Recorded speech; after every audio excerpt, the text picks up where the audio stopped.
Hi, everybody, and welcome back to the Renewables Podcast. And we're going to be talking a bit geopolitics today, which is going to be quite interesting. But firstly, I just wanted to say a massive thank you to the people that have already subscribed to our subscriber list. It's $2.99 per month, and that allows you to see this episode before anybody else that isn't a subscriber. And just a massive thank you to everybody from myself and Mark for supporting us in the podcast. It means the absolute world to us. And if you haven't subscribed yet, then why not consider it? You get to hear the conversations in their full flowing term. A lot of our podcasts are split over 2 episodes, so you get to listen to the full thing in one long go. And yeah, that would hopefully push you over the edge to go and subscribe and help us grow this little podcast that me and Mark have got. But anyway, how are you doing, Mark? Doing well. The sun is shining still. We're on a right hot streak with the weather, aren't we? It's been like almost 6 weeks, I think, of just nice, bright days, and long may it continue because the phone's ringing hot. Everyone wants solar. The world is good. The world is good. Yeah, the world is good, but not necessarily in the whole politics world. And we aren't a politics a podcast, thankfully. But it doesn't mean that we're not affected by it, and our businesses aren't affected by it, and probably everybody watching this, isn't affected by it in some way.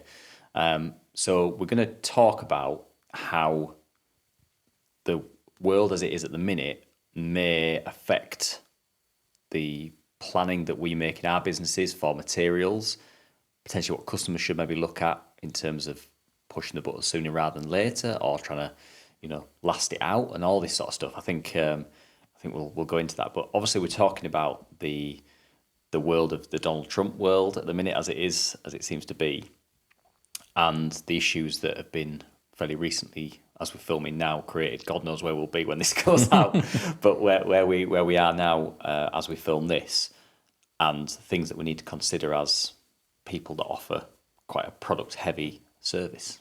Yeah, I mean, much of the stuff that we're selling is shipped all around the world, isn't it? It must cross multiple borders, and we've had Sarah from Waxman come on and explain about the bonded warehouses and how all of that works. And it does get you thinking when you're proposing stuff to customers at a certain price point that you might not be installing for 3-4 months sometimes. And, how do you cover that off? Are you looking after your own stock? Are you relying on your wholesalers? Are you chancing it? Maybe the price will go down rather than up. And the geopolitics around all of that with the tariffs that are the latest iteration of that, we don't know where that's going to end up. How do you even foreplan that?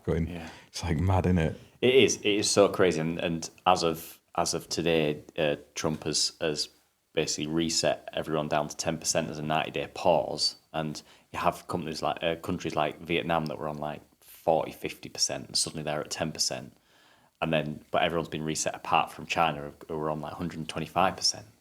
So a lot of our equipment comes out of that part of the world, and so you're looking at that thinking, does that mean our panels are going to be more expensive, or are they going to be cheaper now because they're potentially not going to America? Like all this sort of stuff is, all we want to do is just buy a product at a good price and fit it, don't we? That's the tricky bit. Exactly that. I mean, the panels are the big one that I've been worrying about, and it was mainly Dan's fault from DMH because he's the one who mentioned it to me and how the prices are going up. And I think it was Waxman who sent an email around their customers saying that they're expecting panel prices to rise in the 3rd and 4th quarter of this year. I think just a bit of forewarning, which was really good. It's nice for them to pass that information on to installers so you can be aware of it. So it's been something playing on my mind because I'm in a tricky position while we're moving premises that I don't want to hold a lot of stock because we've got to then move it from one place to another, and lifting stuff and transporting it somewhere else brings risks of damage. And there's also the hassle of actually doing it. So I'm not able to sit on a great deal of stock myself. I know that you like to try and have a bit of stock in to cover yourself, and other people like Dan are the same, but there must be installers out there who don't have that space. They've maybe grown their business into renewables and they're still working out of a van, and you can't put this in your garage at home or in your shed and sit on months worth of supply, can you? It's just not practical. Yeah, and this takes me right the way back to COVID days and war in Ukraine and all these other things that we've had where just things became wildly expensive. Like you say, we try to keep a good stock here, and I've recently just got I think we've got like 4 or 5 pallets of panels out there because I just wanted to secure our stuff for the next few months, like secure the stock of the price of the panels and what have you. But there's big risks to that. I mean, we're buying at a nice low point. When I was buying during a high price point where stock was, I was buying it because you couldn't buy panels. Like it was impossible to buy panels during kind of all these shortages of equipment was it during the Ukraine war or was it? It was a ship that got stuck once as well. Suez Canal, yeah. I forget which crisis it was that caused it, but we were buying panels for kind of double the price that I've got these ones for. But then you lumbered with them when the prices dropped down. So we're at a nice low point. So I was fairly confident that we weren't going to go much lower. And if we were going to go lower, it probably wasn't going to be, it wasn't going to halve. It was maybe going to be maybe £5 a panel, which we can maybe try and lose in the pricing. But the risk of it as well is if you buy too much as a small company, then the technology moves on very quick as well. So you're then in that position of, well, I've got panels that are a good price, but people don't want them because they're wanting this new 550 watt panel, not wanting 455 watt panels. So there's the risks all over, but I suppose that's business, isn't it, really? It is. It's a bit different on everyday business, that I would say. And that is such a good point around the panel technology, because our customers very much so are looking at this in terms of the inverters and the panels and how the technology moves. And when they are maybe waiting 3 or 4 months, they're definitely going to be saying, well, I've seen this. Can we maybe drop that in place of that? Would that be possible? And those conversations will happen. And then, like you said, you get stuck with that stock. And some of the bigger projects we've been involved with sometimes take years in the commercial world when you're on an office fit out, or if there's a big infrastructure project in rail or highways. But all of the contractors in those supply chains have variations agreed in the contract. So if pricing moves, they can move that pricing to accommodate it, because you can't take in 1-2 years worth of stock with best will in the world. It's not practical, is it? And with our industry, I think we've got a bit of that, but at a domestic level, you can't have that factored in with your proposal. It's just not doable, is it? So you have to have some resilience in there. It's like the risk in your business, because otherwise, if the panel prices move from, I don't know, where they are and they're 40% more expensive, that's coming straight out of the profit you've left in that job. You might go from making a nice 20% margin on something to maybe only making 5-6%, just because of the changing cost around materials. Yeah, and that's nice when it happens in your favour, but it's annoying when it happens the other way around and can affect your business. I know we brought in a bit of a clause into ours because we got stung on some jobs when we couldn't, that we'd sold maybe a month or two before, and then we got these shortages came where panel prices doubled and rails doubled in price and all this sort of stuff. And so we brought in a price check clause on ours where basically once the DNO had gone through and all this other stuff had gone through, we'd basically perform a price check, and we're open and upfront about that with everybody. And we even put the reason why, that we're in a pretty volatile world, and if we don't hold stock of every single product, we'll only price check the products that we don't hold in stock. But we try and mitigate against that by having the stock out there. But also when kit is so expensive, there's only so much you can afford to hold, because otherwise you're sucking all that money out of your business. So there's all these kind of issues. So we basically said, look, we've got to try and protect the business at all costs, because it's that's why we all come to this building, to work for the business. We have to protect it. And so if that means that we have to do a price check and the price goes up £500 because there's been a massive spike in a battery that we don't keep a lot of stock of, or we've gone through all of our stock, then if that costs us the job, I'd much rather lose that job than lose thousands and thousands of pounds over 20 jobs because the price of the materials have gone through the roof. And then you're looking at, right, well, how do we do this installation quicker? And then suddenly the quality drops, and all these knock-on effects of just simply having to battle against these big geopolitical kind of issues that we're having in the world at the minute. It's it's not easy being a business owner, is it? No, it isn't. And the tariff side of things, it might come back to impact even basics like rail and hooks, and we're seeing manufacturers innovate cost out of those products by using less aluminium. You was talking about a new system pre-recording this, which sounds really interesting, but equally, if there's a tariff on China or America impose some sort of tariff on aluminium. I don't know how the supply chain on all that works, but you might start seeing basics like rail going up 100, 200%. And all of a sudden we use a lot of that underneath all these panels that no one knows about. They don't really want to pay for it, but we need it. And you have those costs. So it is a bit, it's a bit worrying, but I think with good planning that it can be mitigated against, either like you've done through those kind of terms and conditions where you can reflect and review your pricing down the road, or through holding stock, or a combination of all of it, or having just a shorter lead time. That's something else. That's my position at the minute. We're quite resistant to grow our team and start reducing our lead times because of everything else we've got going on. So we're extending that, and that's what's building up this worry in my mind, because I see that risk growing due to stuff we're pricing today not being delivered till far into the distant future, and the kind of worry of the price around all this and the geopolitics that's driving it.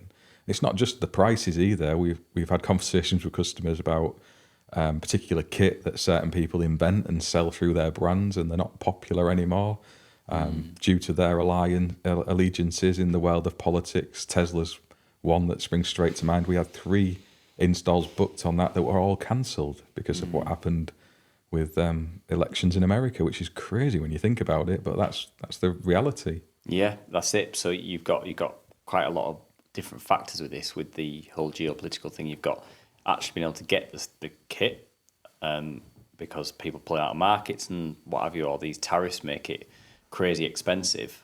And you've also got problems of customer kind of brand awareness, and a lot of the brands in renewables historically have been just random brands to a lot of customers.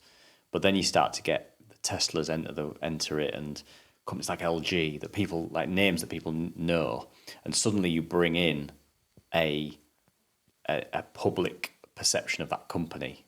You bring that into the conversation where historically people didn't know Jinko, they don't know Perlite or Solis, they don't know them as companies. So they might be really good, they might be not so good, but the customer hasn't got a perception on that, and they rely on the installer to basically choose good companies, good quality, ethically sourced, all that sort of stuff. But it was always over to the installer to do that. Whereas now, when you bring in the Tesla side of things, we've got 6 or 7 out there. No one's cancelled as yet, but we hadn't sold all of them as well. So we'd ordered some in preparation because they were beginning of this year, end of last year. Just couldn't get them, could you? You couldn't get them, and also everybody was asking for them. Everyone was asking for them because the product itself is really good. Like the app is really good. The actual the flexibility in the singular unit, how much storage capacity it's got for the single unit, really good system. But because of the whole thing that's happened with Musk and Doge and Trump and all of that, it's ill timed now, but I've got a YouTube video coming out as we film now at the weekend, which is a full Tesla walkthrough, and I've already had some of the shorts that have gone out already about it. I've already had people go, I think one person said, I'd rather burn my house down than have a Tesla Powerwall, which is pretty extreme. But I can see how this whole thing has swung, because suddenly Musk has gone from like hero to villain. And no matter what your thoughts are on that swing, that's the swing that's taking place, because we're seeing it right on the front line of trying to sell some of the products that they do. But you see it with the Tesla cars. People are spray painting them and doing all this other stuff when they're in car parks, popping, like slashing tyres and all this stuff. So it's crazy. Yeah, it's the weird world we're in, isn't it? That if people go to those kind of levels, because that's not going to really impact Elon Musk or change anything that he's doing ultimately, is it? But I guess it's a protest of sorts. It's just affecting fellow citizens. And I guess while it's a Marmite thing, you might see that there'll be people who really want that product because it is made by Elon Musk. Whatever he says, he's massively associated with the cars and the battery storage systems. However much he might be SpaceX and going to Mars and everything these days, that's what people see. That's who they think he is, and it is driving consumer choices. And it's, as you've said though, much of these other brands, people don't actually know who's behind them. They don't put any research into that. They don't see the political allegiances of Samsung or LG and Sage Energy, other companies along those lines. It's just not something they're researching because it's not in the news. It's not popular mainstream stuff. And maybe if they did that research, the choices might be different. So it's like an education piece, I guess, sometimes, isn't it? That the world out there isn't perfect. People do have different views, and ultimately it's about getting the right return on your own investment, I suppose, is the way I would suggest people approach it. But it's one of those where you can see why people will make those decisions as well because of the geopolitics. Yeah, absolutely. I think people do protest with their pocket, and we're seeing that online now. And like you mentioned, does slashing a Tesla car tire, it's horrible for that person that's probably bought that car 3 years ago when Musk was seen widely. There's always people that fall on either side, but widely as like this hero figure that's going to save the world and everything. And suddenly then, he's got his own agendas. And like I say, I'm not here to judge what he's doing. I've got my own personal opinions, but I'm not bringing them out on this. But it's one of them where no matter which side of the line you fall, that's if you're doing something to someone's car, in a supermarket, that's affecting that person, even if that person might even agree with your point of view. But what they're going to do, just bin their car off because it's a Tesla car. And will that affect what Musk does? Maybe over a long enough period with enough people doing it. And the thing that's different is social media. Like this stuff, it only has to be a few things that happen, and all these videos and all these things are going all the way around the world, and suddenly then that's forcing people to look at that maybe aren't, there's quite a few people who don't watch the news and don't keep up to date, but then force them to do research. So it's really difficult to know how much of a knock-on effect all this stuff does. But all that I can see in my little part of this market is that people aren't buying Tesla Powerwalls at the minute. Seeing exactly the same in our business, and we've never really been big installers of Tesla equipment. We've done a few of the EV chargers, we have done a couple of the Powerwalls, but it's not something that we've massively been involved with because people haven't been coming to us for it. But the ones that we had proposed and agreed and was looking forward to doing, the Powerwall 3s, they've all been cancelled. And I think another thing they dropped the ball on, and I don't fully understand this because, again, we haven't actually installed the Powerwall 3, it's Powerwall 2, but it's the backwards compatibility with those two products as well, which is separate to the geopolitics. But from what I understand is they don't work together. Is that right? The Powerwall 2 and 3? Yeah, that's right. So the gateway is the same. So it's the same gateway, but the two products don't work together. There was a period where there was like this cliff edge as well. I think they might have changed this now because there was such demand for the Powerwall 2 for people to extend their system that I think I saw Siegen had a lot of stock coming in of the Powerwall 2. Because we'd been asked it a little while ago about, can you get us a Powerwall 2? Because I want to extend my system before the Powerwall 3 comes out. And so we tried to get them, but they were just sold out. So you couldn't get them. So that's kind of then that customer's just left in the lurch. But looks like they've maybe rectified that and brought and still do some of the Powerwall 2s. How long that lasts, I don't know. But this is and that's a wider point for a lot of brands, isn't it? It's like when they change the way the system works and suddenly someone's committed 5, 10, 15 grand to a battery system with the view to maybe expand it in the future and then find that it's not compatible anymore. It's a bit of a kick in the nuts for them. Give Energy have just done the same with their swap, and we've got another topic on that to speak about with low voltage and high voltage battery technology, where they seem to have shifted away from what they were doing to these high voltage battery stacks, and they're not backwards compatible with all the systems. So if people want to grow, their inverter sizes and grow their battery storage, they need to kind of upgrade more stuff than they maybe would once have needed to do so. I think Give Energy have said actually they're going to keep producing the low voltage battery range for that reason, but it's definitely a growing problem that for lots of brands. Yeah, and like you said earlier, the Van der Valk, the fixie manufacturer that we both use for our roof-mounted and wall-mounted systems, they're bringing out Valk Ace, which is a brand new system, and I went to the launch party of that, and it was kind of a case of they said, look, we tried for as long as we could to keep the rail the same, the clamps the same, every bit that we use in our businesses the same, and just try and innovate around that so it's all cross-compatible. And what they said, which kind of resonated with me when I thought about the battery side of things, was that we got to the point where unless we did an overhaul of the full design to make everything better, we would effectively never be able to innovate this to be kind of the best system.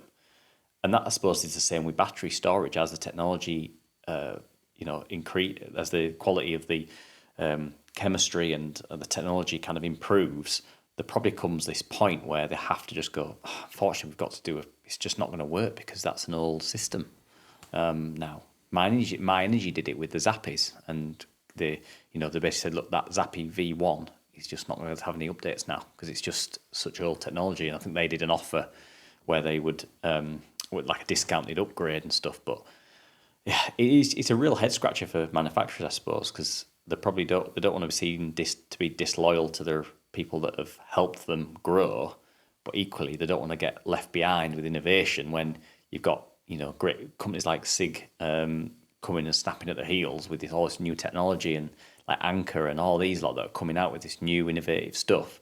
They've got to try and compete with that. But if it didn't cross compatible, do they just put that on?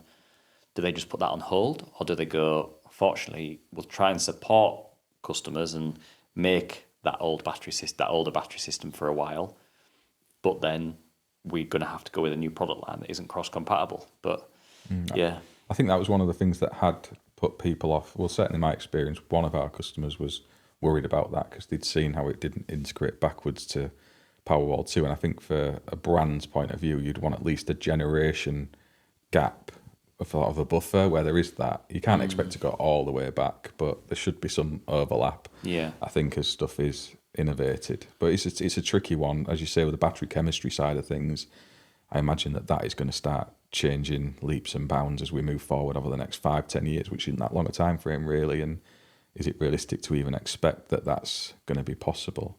And again, the price point of it, lots of our customers come in thinking, well, we'll start with, 8 to 16 kilowatt hours of storage. And as we had a heat pump in a couple of years, we intend to grow our battery system. And if you're looking at Tesla as a brand and you've seen what they've done there with the Powerwall 2 and 3, it's not going to be top of your list really, is it? That's how I would look at it as a customer myself. I'd be wanting to pick a brand where it was more modular and you could do that more easily and have a reasonable level of confidence that you're going to have that compatibility. Yeah, and it's difficult, isn't it? Because people do tend to have short memories in things, and so I know it's looking like Elon is kind of moving out, or has been pushed out, or whatever from the government, and so whether or not that's because of the pressure on Tesla, or I know he was only employed as a special employee or something, which like 160 days or something they can have employed, but who knows? And that necessarily doesn't matter, but it's one of them where all this sort of geopolitical unrest maybe also drives innovation. Like I mentioned on one of the other podcasts, there's like this sodium battery. So does lithium become so expensive, so inaccessible, and so monopolized that we actually go, well, you know what? Let's develop sodium. And what's sodium? Sea salt. Salt. Where are we? We're on an island. So suddenly does the UK go, you know what? We have an unlimited amount of seawater around us. That potentially then drives investment back into the UK. And we're like, well, we'll start making our own batteries because we've got the raw material. And suddenly these monopolies of lithium are not worthless because there are challenges with sodium, but are potentially not as valuable as they were. And the benefit China's had, as I see it, and as they've said, is that because they're in like a dictatorship, they have these plans for 25 years. And they had a plan, it was like 10, 15 years ago, where they said we're going to dominate the renewables space. So they went quietly buying up all the lithium deposits and getting all this soft power in all these different areas that had lots of deposits. But whilst the technology shifts affect us, that can also affect these countries that have put a lot of their pressure, a lot of their kind of planning for the future in a raw material that suddenly we know lithium is harmful. The runoff of lithium and all the manufacturing process of lithium isn't nice. I don't know how nice it is with sodium batteries, but the raw material is a lot nicer with being salt.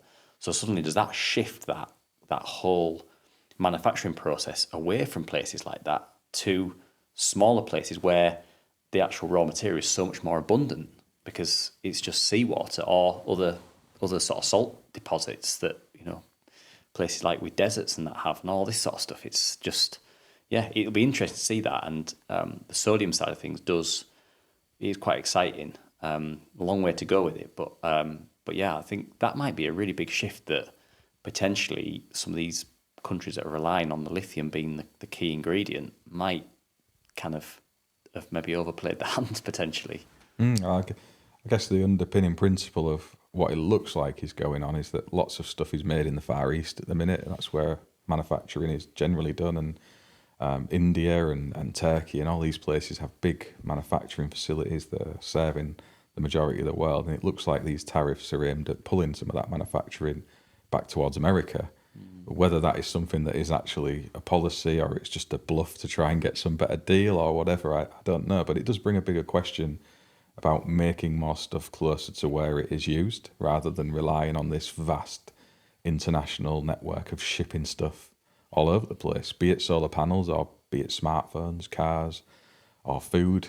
Should we be looking more at, like you've said, with the sodium batteries, should we be looking at making more of our own rail in this country, or other bits of kit that come over from China, the solar panels? And you run the numbers at that level because some of that is already possible. It's just infinitely more expensive. So you start proposing those systems to customers, saying, okay, if your geopolitics are aligning you in that chain of thought that you don't want those things because of that person, we can get you your panels from Germany or Holland, and we can get you rail where it's put together in Stockton-on-Tees or whatever, but it's going to cost you another 50% on what we proposed based on the stuff coming out of China. Is that something you're prepared to pay for? And most people will say no. That's the ultimate reality to it. The cost and RTI drives so much stuff in our industry and beyond that whatever people's allegiances and thoughts at that level, they soon fade away when they're the ones paying for it. Yeah, absolutely. And who knows what these tariffs will actually do, because, a lot of this stuff is brought in from kind of the Americas or, China and sort of the Asia area. And you do wonder if they end up going to trade war with each other and all this stuff becomes really, convoluted and hard to work out. Like this, I was listening to a podcast about this whole trade thing, and it was kind of like, now that he's put this 90-day pause on it, it might mean, apart from China, it might mean that China can sell through other countries and only be affected by the 10% and stuff. But does that happen for only 90 days, or does this continue? And it's just really uncertain at the minute. And so maybe that kind of, regardless of what customers think, does that align countries to try and find a more stable source for their materials and everything? Because one minute the price is through the roof and the next minute it's down through the floor. It's very difficult for companies to kind of plan and work with that level of uncertainty. So it'd be interesting to see what happens with all of those decisions. And kind of Europe, there's still good companies out there like SunPower that are out in Europe and what have you, but they still have some Chinese products and all that. So it's really, really difficult to decouple from some of these countries, because ultimately it's a global. We've had this like free trade kind of agreement across the world that it's meant that everything's so interlinked. Like even if you did go down the sodium route, there's probably some circuit boards that have been made in China or some components that have been made in America, and everything is. And that's what's really hard with the tariffs, is that things are just coming from everywhere. So how do you actually work out? When you've only got 1,000 pieces of components in this one piece of equipment, and there's probably going to be like 10, 15 countries that have been involved with that in some way, down from like the development and the software of it, and then over to the actual physically mining the equipment, sending that somewhere. And suddenly you've got this massive, it'd be quite interesting to see on a map kind of where all this stuff had come from, and if anyone actually knows where it's all come from. It'll be tracked somewhere, won't it? In the world of data that's out there, it has to be. But it's like this free global marketplace. That's what we've all been brought to exist in, and it's a right hand grenade into the mix, isn't it? There that they've launched in and amongst that. How that all start to fall to a side, who knows? But yeah, I think as long as it is a fair marketplace and everyone around the world is doing the bit to try and compete at that level, then that's all fine. I think some of the argument at a political level is that it's not like that, and there has been some of this currency manipulation and other bits and pieces that are going on that make it very difficult to compete with certain bits of manufacturing over in China, for example. And maybe there's elements there that need to be sorted out without like a week's notice and 100 and whatever % tariff it is. I'm sure there would be a better way of going down those roads to get to a solution. But I do think there has to be a bit of a shift in the where this stuff is made, where it can be a bit more regional rather than all being so heavily in one part of the world. But how we get to that, it'd be a painful process. It's like you've just gone through a bit of a journey with your heat pumps installations that you're doing, and it's a painful process for you there. And unless, as an economy, you're prepared to do that, where you suffer those higher costs initially while you get your own manufacturing processes scaled, and consumers will be paying more in that window. But once you get there and you've established that and you're running those production lines, those costs will start to fall and maybe be more competitive with how stuff is over in China. But you've got to go on that journey, haven't you? And I don't think consumers have the appetite for that. Yeah, and it's very difficult for a lot of these countries to start on that journey because the growth is so small. They haven't even got much headroom to sacrifice a bit of growth for like investment, and obviously like investing back in their own countries. And there's an argument there for that. That growth would be then reinvested by like private investors, but it's a big risk for a government to take and say, no, we're going to put all this money. It's going to mean that we're really, really tight on a lot of our other areas, but we're going to put all this investment in because we reckon that it's going to help us in 10 years compete or 5 years compete. And that's probably outside of their term. So a lot of it is, in my view, is kind of the short-term vision of it. And that's why I mentioned about the whole China thing. Xi Jinping knows he's in there for life now. So he can have out in 20 years, if I'm still here, I want to achieve this. And he can set that roadmap. And I'm not advocating for a dictatorship, but I'm just saying there is an advantage to that, is that you can have that longer view because you aren't concerned about being re-elected next time, because you've got that that unless there's a coup or something major, you're going to be there for the next 20 years. So you can have that longer term view. There's obviously massive downsides to that, but in this little topic, that's a massive advantage because you can have that long term strategy. But bringing it back to kind of the people in these companies as well, I feel, because whenever you go to these shows, like I've just been to Solar and Storage, you really feel for the people working for a company like Tesla, because I'm not looking to pick on Tesla, because I think their products and before all this, I think Elon was doing some really cool stuff, but you feel for the people that are working at Tesla, and they're probably having to feel a lot of that kind of those questions by installers and customers and things like that, buying cars, not just renewables, but buying electric cars, buying the power walls, and it must be even worse in America, because I bet it's so divided in America, and those people are there to do a job. They probably joined Tesla when there wasn't really a dispute about Musk's kind of priorities and his view on the world, but then they're now thrust into that environment where suddenly they're having to maybe even defend the company when they maybe agree with the person that they're having to. So all this stuff, I really feel sorry, because some fantastic people that I know are at Tesla and that do a really good job and really love the product. But that doesn't necessarily mean you love the company.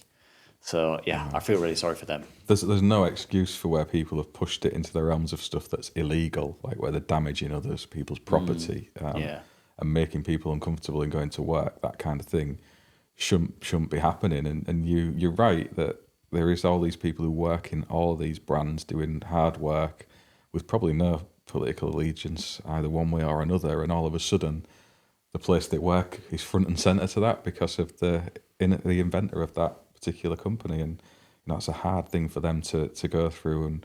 And we see that a little bit at a micro level in our little electrical industry with the industry bodies, where they sometimes get a bit of that, and it's just that brand rather than a person gets the beef, and you forget about all the individuals underneath that umbrella who are working really hard to do the best they can. And that'll be the same at Tesla, I'm sure, and hopefully it washes out to the stage of normality.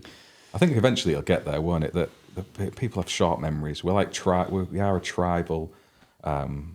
Humans are tribal creatures, aren't they? And we want to support the thing we like, and everyone loves an enemy. And at the minute, Tesla and Elon Musk have put themselves out there as either been the hero or the villain on either side of that equation. It's either you love it or you hate it. There's not a lot of in the middle with that at the minute, and I'm sure it'll float back towards there in a year or two. Yeah, absolutely. And there's been rumours about him potentially stepping down and all this sort of stuff. So it's kind of, it's one of them. It will change. It's never. It will, I can't see it staying like this. For years and years and years. There'll always be those people that will, on principle, hold that grudge. But a lot of us probably want it to head more towards the middle again. As long as some of this stuff that's going on, doesn't get more serious and all of that. Like I say, it's a bit of a minefield. But I think so. The geopolitical side of things is an interesting one when you're looking at a person, because a person can be, chucked out of a company even if they invented it. They can step down, they can do something because it's in their control. What I'm seeing as well as on the Tesla side is when countries do things. So for me, I've had not necessarily a lot of pushback from consumers, but pushback from people watching the videos that we do and other installers and what have you, that when we're supporting SolarEdge as a company, because that's an Israeli company. A lot of the manufacturing, I believe, is over in America, which adds another dimension now. But a lot of it with what's going on in Israel and Gaza and all around there, suddenly that is then a massive political hot potato, because I don't love SolarEdge because it's made in Israel. I love SolarEdge because of what it does as a product, but I'm fully aware that that product also feeds money back into where it's made, like where, the people that created it. That's how business works. And so then you're kind of like, well, do you agree that money might be going into missiles, or might be, it could be going into food aid, it could be going into whatever, but are you happy with that risk? And the reality is, I'm just an installer wanting to offer the best products to my customers that have a certain problem. And for me, I've loved SolarEdge for years before all of this stuff, this recent stuff has been kicking off. And so how do you even kind of handle that? It's like, that's another level of like worry and analysis in your business, isn't it? It's like, how far do you take it? Are we going to go down to looking at the toilet roll and cleaning fluids that we buy and where that's ethically sourced and where it originated from? And I guess some companies out there maybe do. We don't have the resources in our little company to do that, and it's not something that I really consider is the honest answer. We're mindful of what's going on out there, and we're not looking to buy stuff in that maybe is supporting a regime that's looking to take over the world, for example. I'm not aware of any manufacturers out there that are supporting people doing that, but I think there has to be an element of reality in that this is consumer driven. And if consumers are wanting a particular product and it's for sale on the free market and you're putting yourself out there as someone who fits it, the politics and stuff alongside that isn't ultimately your business, I would say. And maybe that sounds harsh, but that's how I see it. We can't be on top of all of those things all of the time. Yeah, I think that is the brutal truth of it. And, some people probably expect us to try and come across maybe high and mighty that, all installers do look at everything and where it's coming from. But to be honest, if we did that, potentially we'd never buy anything from some of the Asian areas like China and some of those places, because of the mining practices, or the way that the amount of the treatment of the Uyghur people, all this stuff. And what happens if China does invade Taiwan? It's like all this stuff is just, it's so complex. And how do you actually tackle it as a business owner with 7 or 8 people? And you're just trying to keep the money coming in, support, because you're trying to support yourself, but also those people, pay for this building, pay for, going on holiday, all this other stuff, which might sound quite shallow, but it's also your responsibility as a company. And I don't want to have kind of indirectly have blood on my hands for any of that sort of stuff. But equally, what do I do? How do I tackle it? We play the game in front of us as best we can, wherever you sit on that. That's how business and economy works. I think for us, it's relying on our wholesale network to take care of most of that. That if you're dealing with a wholesaler who is well established in the UK, you would want to think that they are sourcing the majority of the stuff they're supplying to you correctly. And you do your own research course around particular solar panels. There has been examples of those coming from places that have used child labour, and you don't want to be supporting and putting money back into that. But there's probably stuff like that going on that no one's aware of and can't be on top of just because of the way global manufacturing works. So I think that does fall more into the realms of working with your wholesaler. And Sarah from Waxman Energy was really good when she came on explaining some of what they do to try and make that happen. And I know for the chats I've had with CEF, Sea Electrical Factors, that they put a lot of time and effort into doing that as well. And Rexel, the same. So that kind of work does happen.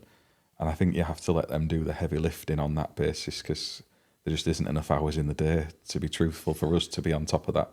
Yeah, and there's probably no product out there that is clean, to be honest. There's got to be some sort of, no matter if you're buying from America or if you're buying something from Europe or from Asia, like it's all going to have, in some way, I would have thought, some malpractice in some level. I know there's all these studies where they go right way back through the process, but is it like, when people take MCS to their best ever job, once a year? So you just don't know what actually happens out there. That doesn't necessarily mean that you want to just be blind to everything that's happening out there, and obviously people aren't at the minute, because they're kind of refusing things like, or not fully refusing, but a question about Solar Edge and about Tesla and all this other stuff. So there is a consciousness out there that I think people do want to make sure they're doing their best. But equally, I'm very conscious that also you can always think, you can get into this headspace that the person back from you is doing the checks, and then the wholesaler's like, we think the wholesaler's doing the checks. The wholesaler thinks that their main buying company, or how they procure those materials, are doing the checks. And then suddenly 3 or 4 steps back, you're at the factory, and they're getting away with just selling the product. So it is a really tricky thing, and I've got no answer for what you actually do. I think, like you've just mentioned there, you've got to play the game in front of you, and that means that not to actively go into buying a product that and you've been shown kind of this is what is happening, they're using child labour, move on to different products. Is that other product completely clean? Probably not. But what do? You just shut up shop and not try and help with this green revolution and fit the kit that you're just personally really interested in. And it's pretty harsh, to be honest. As the words come out of my mouth, I can almost smell the comments. But equally, it's just been completely truthful. Like, what do you do? Yeah, I think consumers can do a lot of their own research in and around products. We've got data everywhere now, and we see a lot of that where consumers will come to us and they'll specify the panels they want and the inverters that they want because of some of the geopolitics that are going on out there. So they're doing that kind of research. We've got the wholesalers doing their bit. I think when we're focused on delivering safe systems and long-lasting systems, if you try and spread yourself across all that, over renewables and Powersonic would probably need to be companies with 20 people in just to satisfy that. And will the consumers pay for that? No, they won't. So it all boils back to that same principle that we all want these ideals. We all want this utopian world where everything is perfect and nothing goes wrong and there's no child labour and all of the political leaders out there play nice.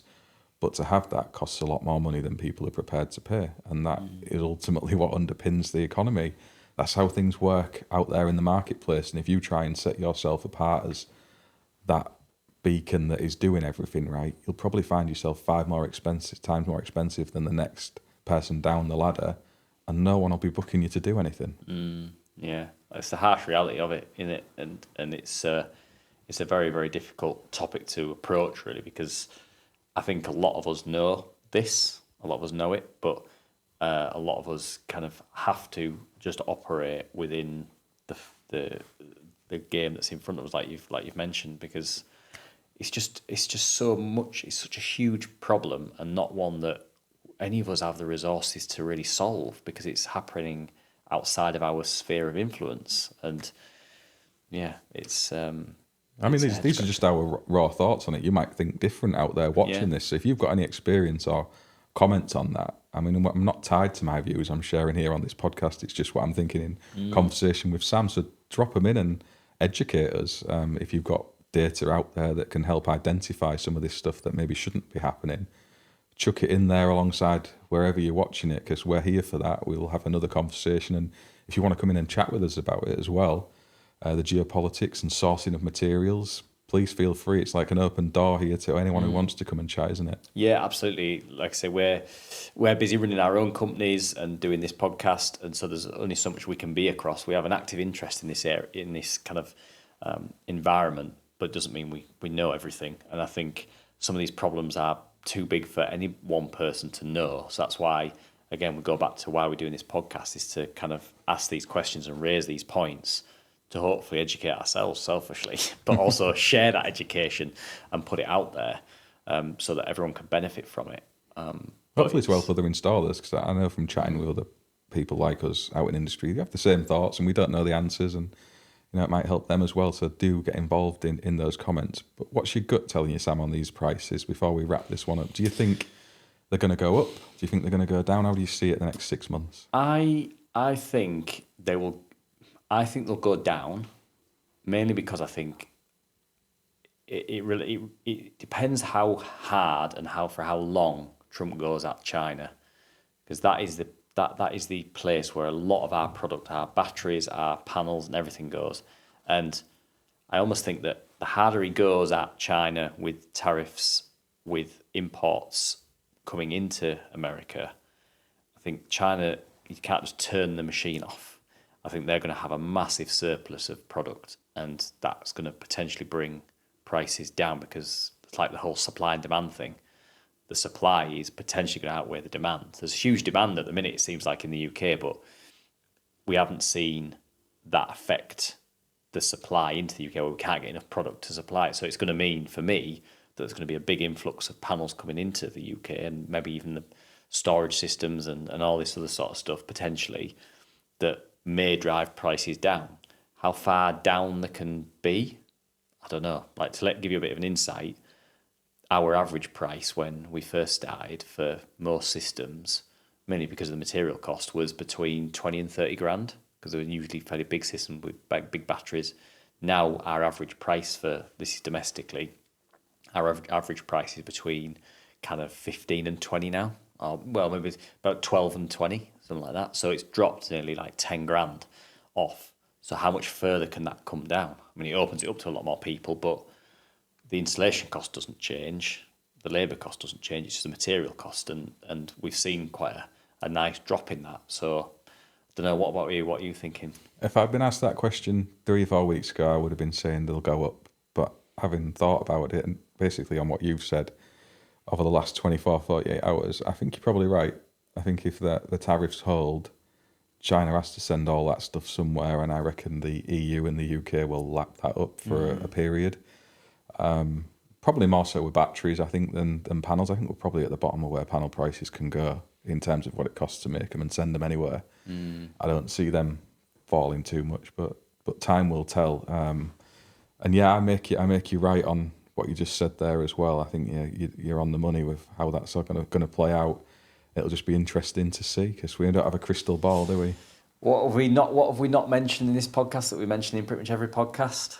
The solar coaster. The solar coaster. That's what we're on. That's what we're on. And this is just the next level of it. And who would have thought that, a politician would have been the next bump in that solar coaster, and kind of an idolised character as well, but on the negative side. So who knows what's going to happen next? But yeah, we've all got a seat on that solar coaster, and it's just showing its next bend and turn, I think. We nearly got out without mentioning it, but it's been I had to bring it in. Unless you've got anything else to add, mate, I'll take us out on that one. No, that's me done. Yeah, I think we've given that a good airing, and as we've said, we're not experts in this, but we did want to touch that hot potato. We're here for all the topics, as we've shown through the last year now. As we're recording today, it is actually a year of this show, which is super cool, and we're going to be at Installer Show, so we've not mentioned that at the start of this podcast, but if you've listened to the end, you can come along and get yourselves some free merch that we'll be giving out there as well. Wherever you're watching this, don't forget to subscribe and give us a thumbs up, a little comment as well, and otherwise we'll see you on the next one.